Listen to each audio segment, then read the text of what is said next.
ஃபிளைட்ல juice கேட்டது ஒரு குத்தமாடா? ரீசெண்டா அக்கா வீட்டுக்கு போறதுக்கு சென்னை டு மும்பை ஃபிளைட்ல போயிருந்தேன்.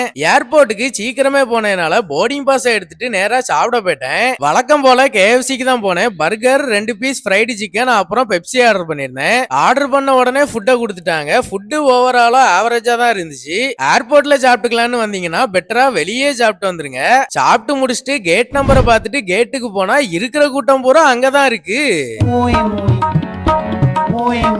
அப்புறம் ஒரு வழியா லைன்ல நின்னு ஃபிளைட்ல ஏறிட்டேன். ஆன் டைமுக்கு ஃபிளைட்டும் கிளம்பிருச்சு. விண்டோ சீட்ல உட்காந்து இயற்கையா நல்லா ரசிச்சுட்டு வந்தேன். கொஞ்ச நேரத்துல ஃபுட்டு கொடுத்தாங்க. இண்டிகோல காம்ப்ளிமெண்டரி கிடையாது, எக்ஸ்ட்ரா பே பண்ணிருந்தேன். சாண்ட்விச் கொடுத்திருந்தாங்க. டேஸ்ட் ரொம்ப கன்றாவியா இருந்துச்சு. ஜூஸ் ஆச்சும் பேசாம கோக் வாங்கி வந்திருக்கலாம். நான் தான் ரியல் ஃப்ரூட் வேணும்னு வாங்கினேன். அது சாண்ட்விச்சை விட கொடூரமா இருந்துச்சு. ஃபிளைட் லேண்ட் ஆன உடனே நாங்க கிளம்பி வந்துட்டோம்.